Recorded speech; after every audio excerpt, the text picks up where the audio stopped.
지금 보면 뭐 국제적인 분쟁도 많고 혼란스러운데 그린란드 관련돼서 지금 유럽과 미국의 충돌이 또 있을 거다라고 해서 굉장히 지금 두려워들 하시고 있고, 아마 이제 녹화의 기준으로 이제 보면 장이 좀 많이 밀렸습니다. 그것 때문에 저는 그것도 버틸 수 있는데, 수익이 나기 시작하면 불안해하세요. 수익이 많이 나기 시작하니까 더 불안한 거죠. 삼성전자를 얼마에 팔아야 되냐, 항상 이제 매도에 대한 고민이 좀 있으신 것 같은데. 안녕하세요. 신사임당 구독자분들, 처음 뵙겠습니다. 앞으로 자주 뵐 수 있으면 좋겠습니다. 최근 코스피가 빠르게 올라오고 있는데 현재 시장을 어떻게 보고 계신가요? 숫자는 처음 봐서 다들 당황하시는데, 여전히 이제 구조적 상승기에 좀 접어들었다라고 보고 있고요.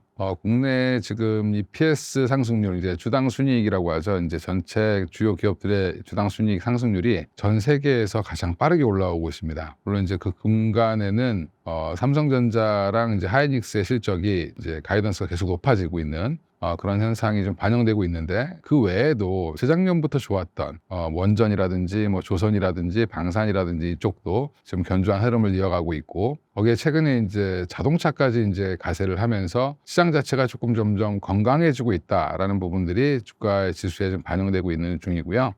여전히 이제 걱정들이 좀 많으시죠. 이제 보면 수익이 나면 다들 걱정을 하시는데, 지금은 이제 수익을 좀 즐기셔야 되는 시기지 뭐 함부로 이제 고점을 논할 시기는 아닌 것 같고, 최근에 뭐 인버스 투자 이런 것들 하셔서 실패해 보신 분들의 이제 얘기들이 많이 올라오고 있는데, 그런 부분들을 보면 좀 안타깝다. 이제 겪어보지 못한 일들을 쉽게 잘 받아들이셔야 된다. 왜 올라갔을까를 생각해야지 너무 많이 올라왔어라고 생각하시기보다는 왜 여기까지 올라왔을까를 좀 따져보시는 게 맞지 않을까 생각하고 있습니다. 지수가 이 정도까지 와 있는 상태에서 투자자들이 가장 많이 헷갈려하는 지점은 무엇일까요? 저도 이제 증권사에서 오래 근무를 하면서 이제 고객들을 보면 오히려 이제 물린다고 하죠. 이제 마이너스가 나면 푸념 섞인 얘기하시고 그러면서 이제 버틸 수 있는데, 수익이 나기 시작하면 불안해하세요. 그래서 수익을 빨리 이익실현을 하고 싶어하는 그런 이제 심리도 좀 많이 있으신데, 그래서 지금 투자들이 이제 이렇게 갑자기 수익이 많이 나기 시작하니까 더 불안한 거죠. 삼성전자를 운 좋게 뭐 5만 원, 6만 원에 사셨던 분들은 지금 팔아야 되나 말아야 되나, 얼마에 팔아야 되냐, 항상 이제 매도에 대한 고민이 좀 있으신 것 같은데, 아마 투자들 지금 대부분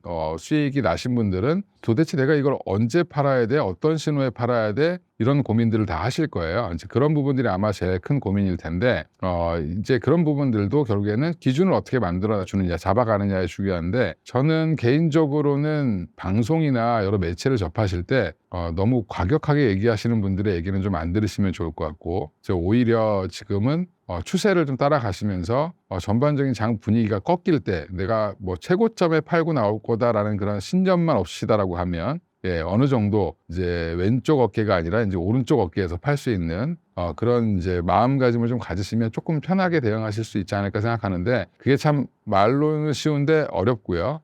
너무 지나치게 관심을 가져도 힘들고, 그렇다고 너무 지나치게 관심을 안 가지면 또 이제 타이밍을 놓칠 수 있으니까 귀는 열되 너무 집착하지 말자 주식에.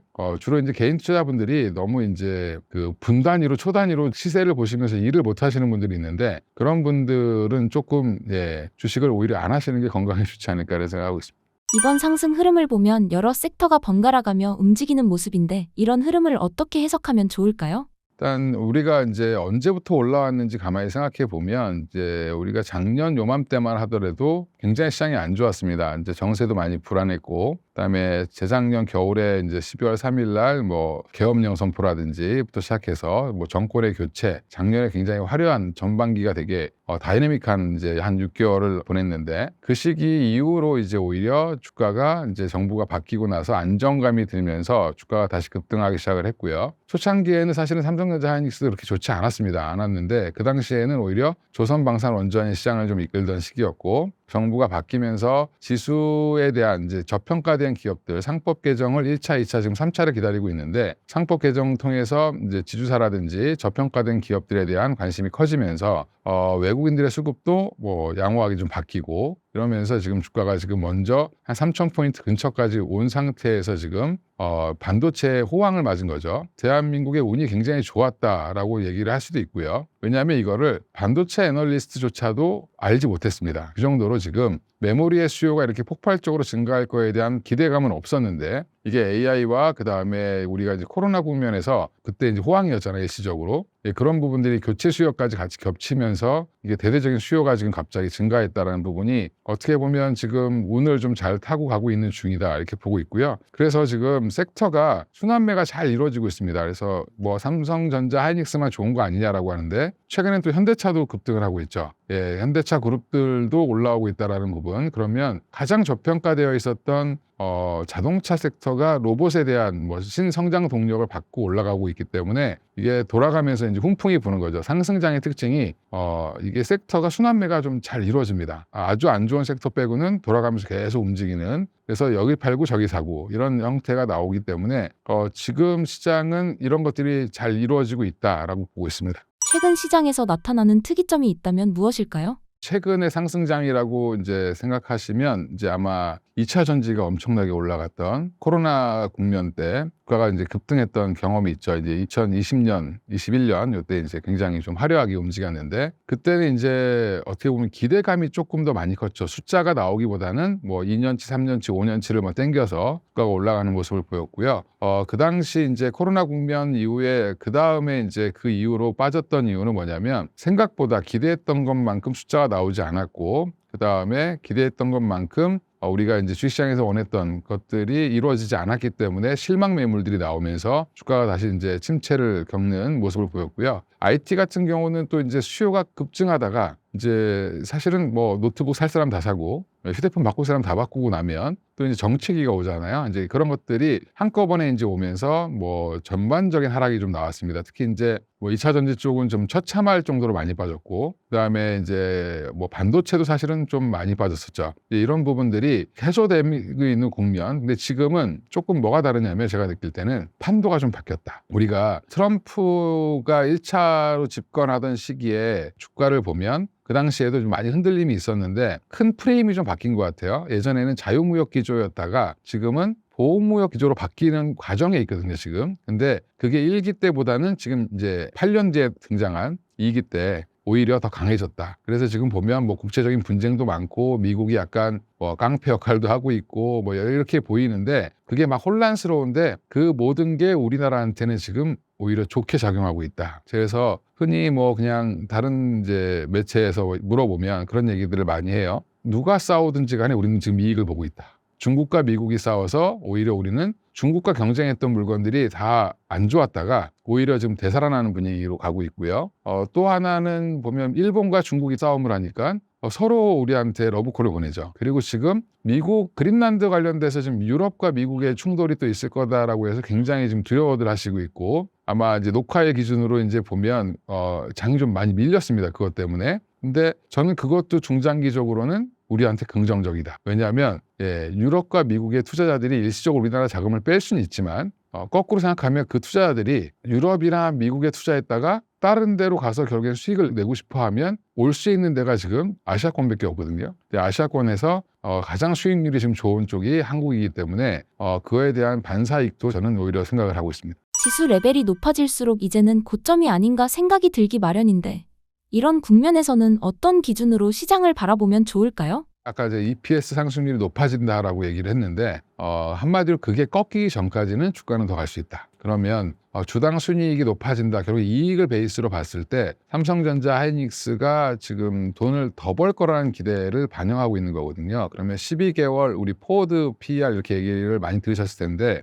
이거는 확정된 수익에 대한 PER이 아니라 앞으로 벌어들일 거에 대한 PER이거든요. 그러면 우리 앞으로 돈을 더 벌 수 있다는 기대가 생기면 근데 올해보다 내년이 더 벌 거다라는 기대가 생기면 주가는 그거에 맞춰서 숫자 계산해서 올라가는 거죠. 그래서 지금 그 이익 기조가 꺾이기 전까지는 주가는 더 랠리를 보일 가능성이 있습니다. 근데 오히려 돈을 더 벌 거다라는 기대가 이제 숫자가 더 커지면 밸류에이션은 더 낮아지겠죠.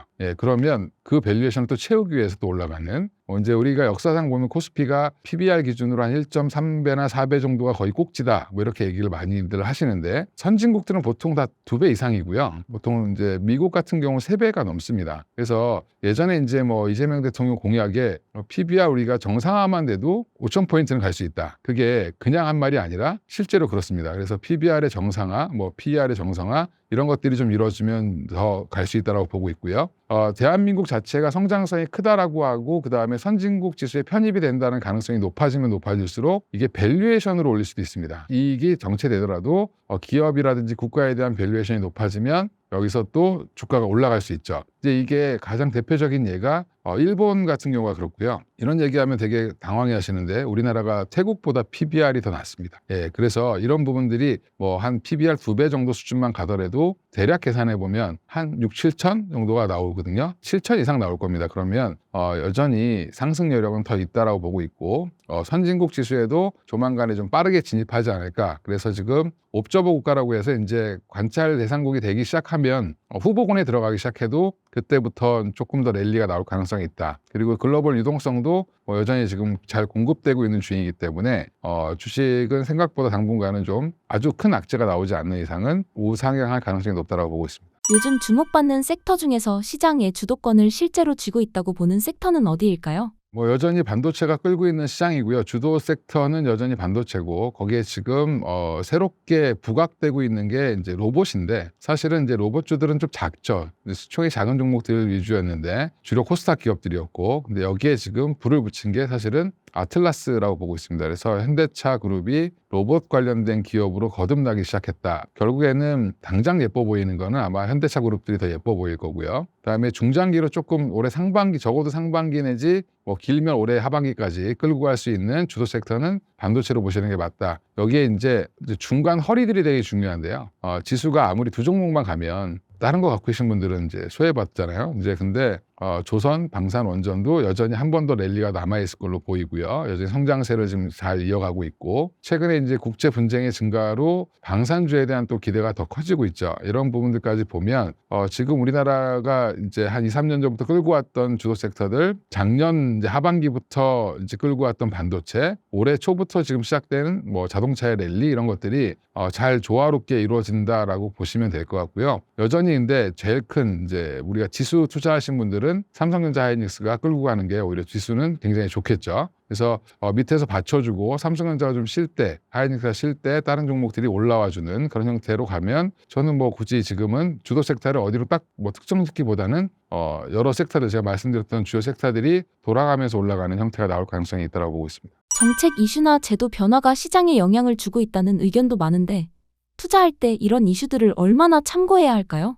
주식 격언 중에 이제 정부 정책에 거스르지 마라 이런 격언들이 있는데 이게 우리가 이제 흔히 예전부터 정경유착이라는 얘기를 많이 들으셨을 거예요. 근데 기업들은 정부 정책에 굉장히 많이 휘둘릴 수밖에 없습니다. 근데 지금 요 최근에 3차 상법 개정안 내용을 보면 기존에 갖고 있던 자사주를 1년 6개월 안에 소각을 시켜라. 의무 소각이죠. 그다음에 새로 산 자사주들은 1년 이내에 소각을 해라라고 이제 규정을 하고 있는데 그 부분에 대해서 정경련에서 굉장히 반대를 많이 했습니다. 많이 했음에도 불구하고 원안대로 좀 추진하겠다라고 얘기를 하고 있는데 오히려 이제 투자자들 입장에서 굉장히 좋은 거죠. 우리나라의 그 주요 대기업들이라고 하는 기업들, 재벌들이라고 하는 기업들이 자사주를 활용해서 자기의 지배권을 유지하고 했던 회사들은 자사주를 빨리 팔아야 됩니다. 생각보다 많은 기업들이 갖고 있고요, 자사주를.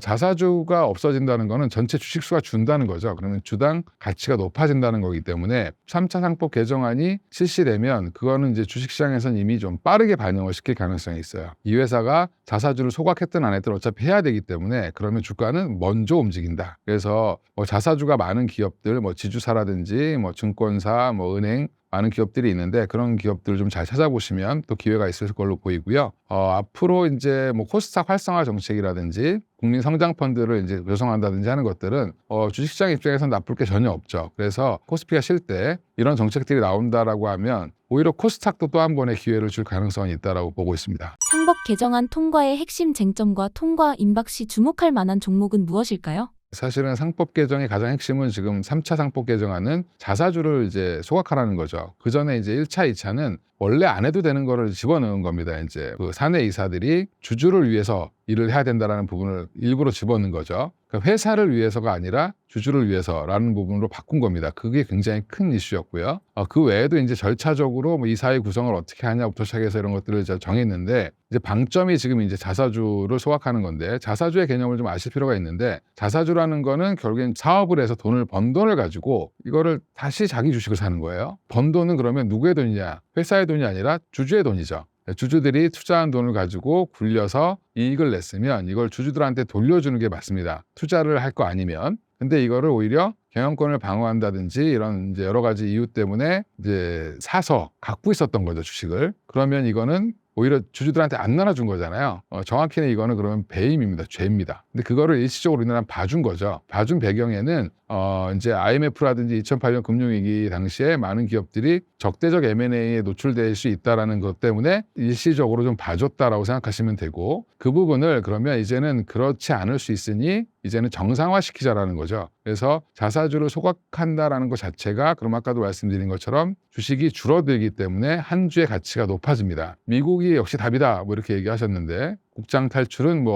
진흥수 이렇게 얘기를 하셨는데, 그것도 나름 이해가 되는 건, 미국은 만약에 기업이 버는 돈이 매년 똑같다라고 하면 주가가 올라갈 일이 없죠. 사실은 최악의 기업이 매년 똑같은 돈을 버는 회사들이에요. 근데 주주한테 환원까지 안 한다. 그러면 최악이죠. 근데 미국에서는 그런 기업들은 어떻게 하냐면 그 번 돈 가지고 배당을 한다든지 아니면 자사주를 소각해서 주식수를 계속 줄입니다. 그러면 자연스럽게 주식가가 올라갈 수밖에 없겠죠. 예, 그런 것들을 이제 우리나라도 본격적으로 시행이 될 수 있다. 그래서 지금 가지고 계신 종목이 만약에 매년 똑같은 돈을 버는 회사다라고 하면 빨리 서한을 보내셔서 빨리 자사주를 소각해라, 매입해서 소각해라라고 지금 주주들이 이제 들고 일어날 수도 있다. 예, 이런 부분들이 아마 정책적인 효과가 좀 골고루 퍼진다라고 하면 저평가된 기업들이 좀 저평가가 해소될 가능성이 있다. 근데 왜 그러면 이렇게 했느냐 의문을 갖고 계시는 분들이 계세요. 우리 회사 주가가 올라가는 게 좋을 텐데 왜 저희 경영진들은 저렇게 할까? 예, 다 상속 때문에 그렇죠. 예, 주가가 올라가면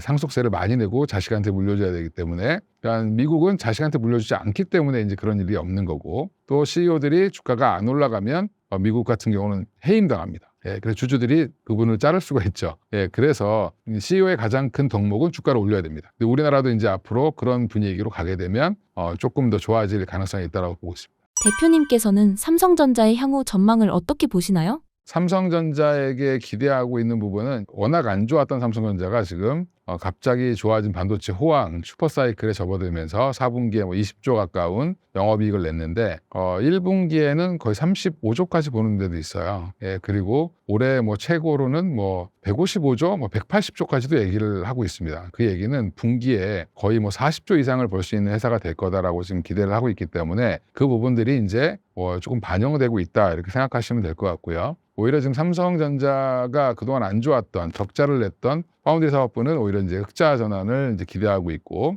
안 좋았던 이제 D램이라든지 랜드 쪽은 가격이 올라오면서 영업이익률이 급증하고 있는 상태고요. 진출은 했지만 주요 핵심 업체인 이제 엔비디아에 납품하지 못했던 HBM 시장도 포부터는 삼성전자가 약간 주도를 할 가능성이 높다라고 좀 보고 있어서, 삼성전자는 지금 나쁠 건 없다라고 보고 있습니다. 그리고 지금 경쟁사라든지 물론 마이크론이 HBM 쪽에 증설을 많이 하고 있긴 하지만 이건 수요가 많아서 하는 거지, 그게 이제 공급 과잉을 만들기에는 아직은 좀 어렵다라고 보고 있습니다. 그 얘기는 약간 주문형 생산이라고 보시면 돼요. 그래서 HBM이 공급 과잉이다라는 얘기가 나오는 그런 글을 보시면 아직은 좀 거짓말이다라고 생각하시면 될 것 같고요.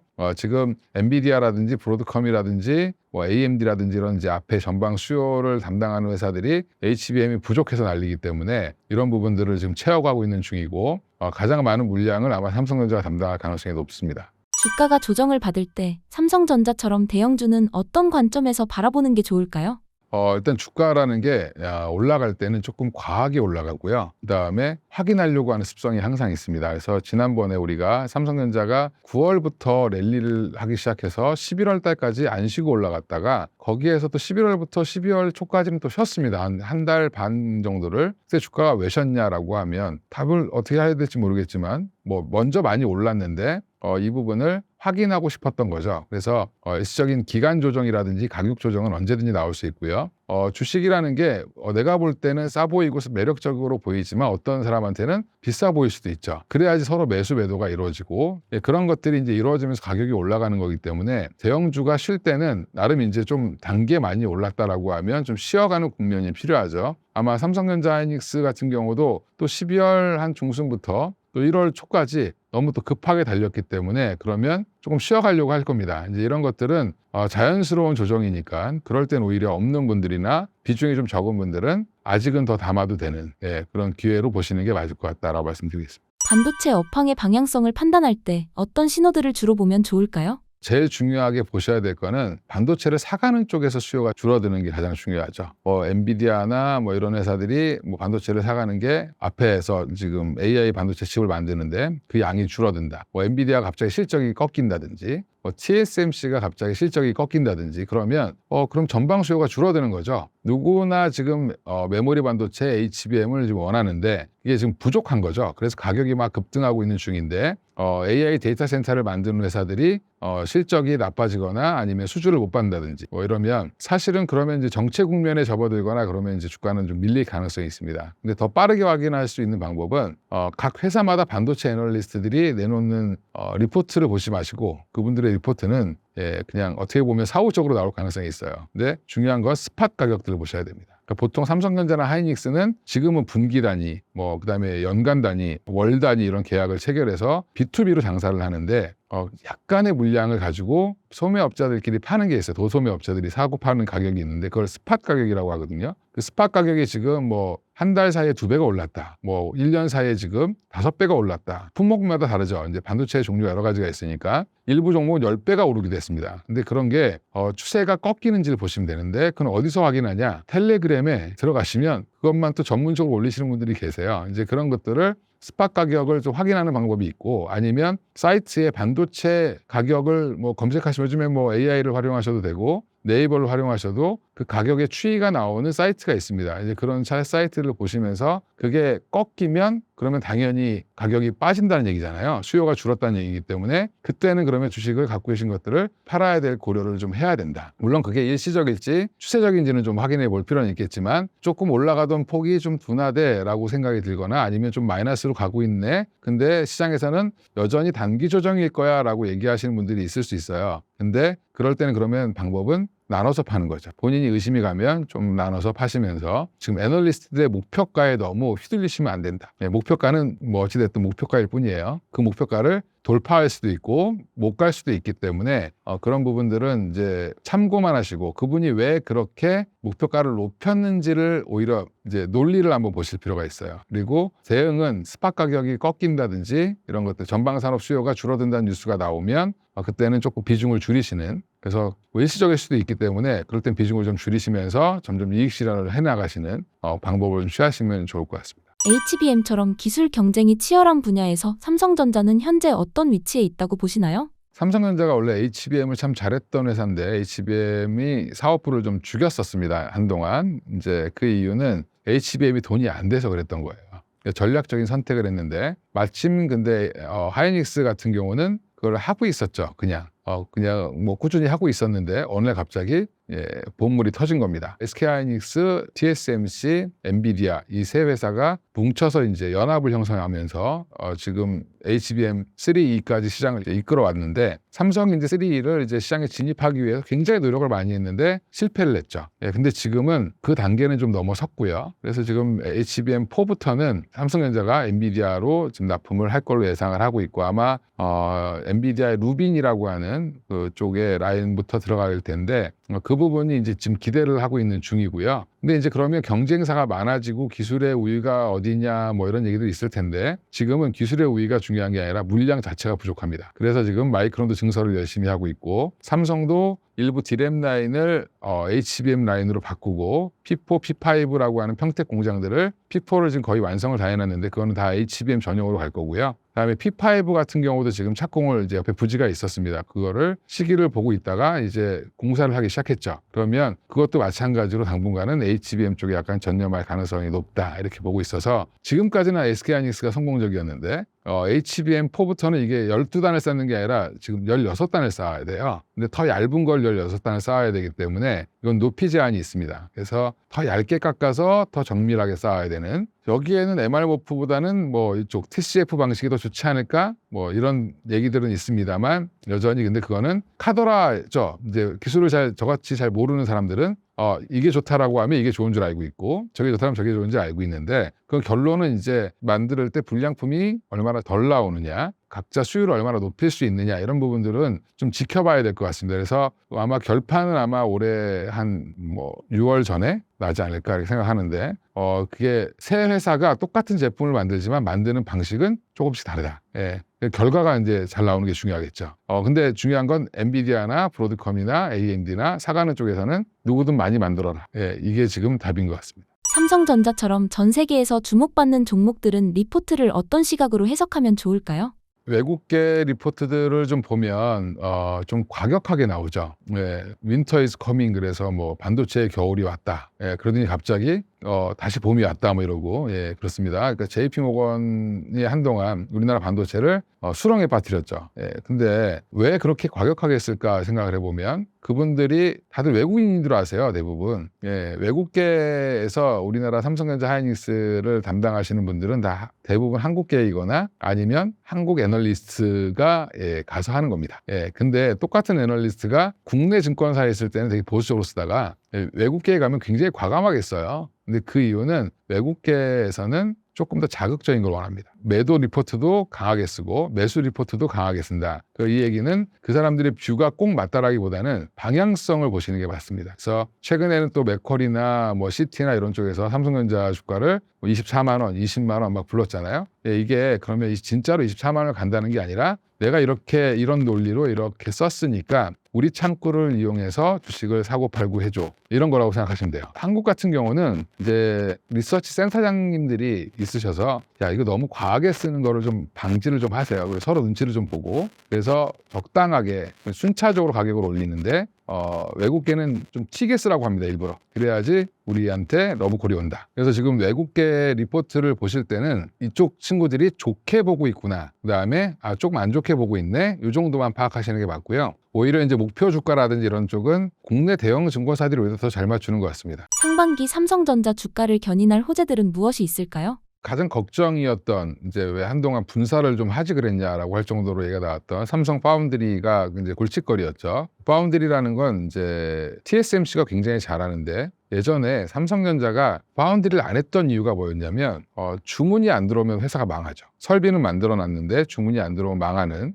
이게 파운드리 사업의 위험입니다. 그래서 지금 삼성전자가 공장을 확 전놨는데 일감이 안 들어왔어요, 한동안. 그래서 매년 적자를 3조, 2조 이렇게 봤던 사업부인데 그 사업부가 지금 이제 일감을 받기 시작했죠. 테슬라 쪽에서 이제 일부 물량을 받았고 그다음에 애플의 이미지 센서 이런 이제 물량도 받고 지금 퀄컴에서도 이제 2나노급으로 물량을 더 받을 수 있다라고 지금 얘기가 나오고 있고요. 지금 분위기는 TSMC가 너무 가격을 비싸게 부르고 혼자 거의 독주를 하고 있잖아요. 이런 부분들을 삼성전자가 부활하기를 지금 미국의 빅테크들은 바라고 있습니다. 왜냐하면 삼성전자가 수율만 잘 나오고 물건을 잘 만들어줄 수만 있으면 TSMC랑 경쟁을 시킬 수 있죠. 근데 TSMC는 지금 무슨 상황을 보여주고 있냐면 매년 가격을 5에서 10%를 무조건 올릴 테니 올려주는 데만 우선적으로 생산해 주겠다. 그거는 이제 아예 거의 협박을 한 거죠. 돈 더 안 주면 우리는 안 만들어줘. 이렇게 지금 나가고 있는 건데 그 사업부가 지금 살아나고 있다는 게 큰 호재 중에 하나고요. 그 다음에 또 하나가 HBM4에 대한 기대감입니다. 엔비디아도